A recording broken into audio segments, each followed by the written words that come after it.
अस्सलामुअलैकुम दोस्तों, क्या हाल चाल है। अच्छा जी, कुवैत का वीज़ा अप्लाई नहीं हो रहा तो आपने परेशान नहीं होना। और साथ ही आपने एक काम जो नहीं करना है, किसी के झांसे में भी नहीं आना जब तक ये सिस्टम ठीक नहीं हो जाता, या जो भी कोई नया मैकेनिज्म आएगा, नया प्रोसेस अगर वो शेयर करते हैं। क्योंकि बड़ी स्पीड से हमने हाथ जो है ना रख लिया था अप्लाई करने का, तो उन्होंने दस्ती बहुत सारे एलिजिबल लोगों की प्रोफाइल ही नहीं बनी, रिजेक्ट रिजेक्ट रिजेक्ट। अक्सरियत ने खुद करवा ली और बाकियों को उन्होंने जो है ना वो साइड पे कर दिया।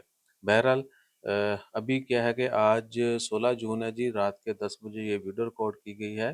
कुवैत वीज़ा अगर आप अप्लाई करने जाते हैं, एक तो तब्दीली अगर आपने देखी है, ठीक है, वो ये है कि स्टार्ट में बगैर अकाउंट बनाए भी टूरिस्ट ऑप्शन आप सेलेक्ट करें ना, उसमें पाकिस्तान का नाम आ रहा है, जो पहले नहीं था वो आज ही आना शुरू हुआ है।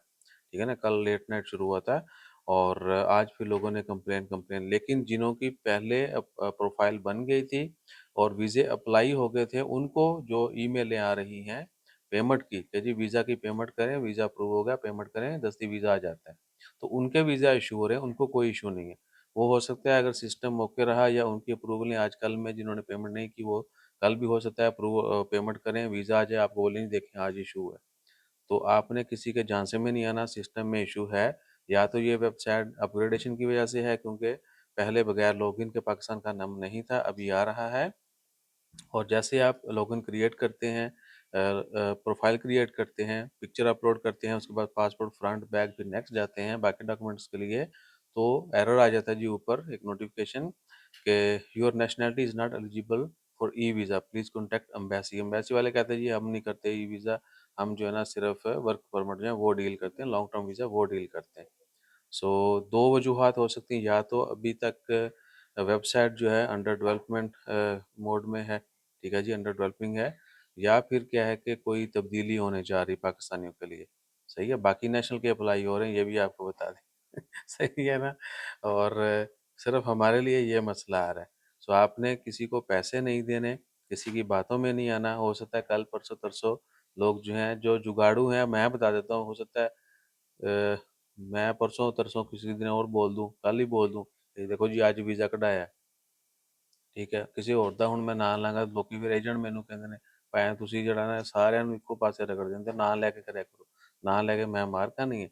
बहरहाल सबको पता है, कोई सीधे मुंह नहीं बताते आपको, लेकिन बताना ज़रूरी भी है। ठीक है ना, बेशक हम ये काम करते हैं, लेकिन आपको हकीकत का पता होना चाहिए। और मैं पहला वीज़ा है ओमान का, पहला वीज़ा है ओमान का पहला वीज़ा, ऐसा वैसा कोई सीन नहीं है। ठीक है ना, हमारे ख्याल से शायद हमने ही पहला वीज़ा निकाला था, ठीक है। लेकिन शो ने किया है। और अक्सरियत ने आपके साथ प्रोसीजर भी शेयर नहीं किया था। हमने आपको बताया कि स्टेप बाय स्टेप ये गाइड है, ये तरीका है। बहरहाल वापस आते हैं, तो आपने किसी झांसे में नहीं आना। खुद आप कर सकते हैं वीज़ा, कैसे अप्लाई कर सकते हैं आप खुद, आप पुरानी वीडियो देख लीजिएगा और डेली जो है स्टेटस चेक करते रहिएगा। ठीक है ना, हम भी बहुत जल्द इसकी इची बिची निकाल के आपके सामने दोबारा रख देंगे कि क्या वजह है कि ये सिस्टम में एरर आ रहा है। हो सकता है एम्बेसी कहे जी डायरेक्ट जड़ा ना उत्थे आओ तो डॉक्यूमेंट्स जड़े ना नाल लेके आओ। फेक डॉक्यूमेंट्स का बड़ा मसला है, आपको पता है। फेक डॉक्यूमेंट्स जो हैं वो हर बंदे ने फिर जड़ा ना लगा लगा के जो है वो पहुंच जाता है। तो इससे भी बचना है उन लोगों ने। हो सकता है वो एम्बेसी में वेरीफाई करें और उसके बाद वो अप्रूव करें और आपको वीज़ा मिले। बहरहाल जो भी नया प्रोसेस होगा वो जल्दी आपके साथ शेयर कर दिया जाएगा। अपना ख्याल रखिए, फ्रॉड से बचिए। जज़ाकल्लाह।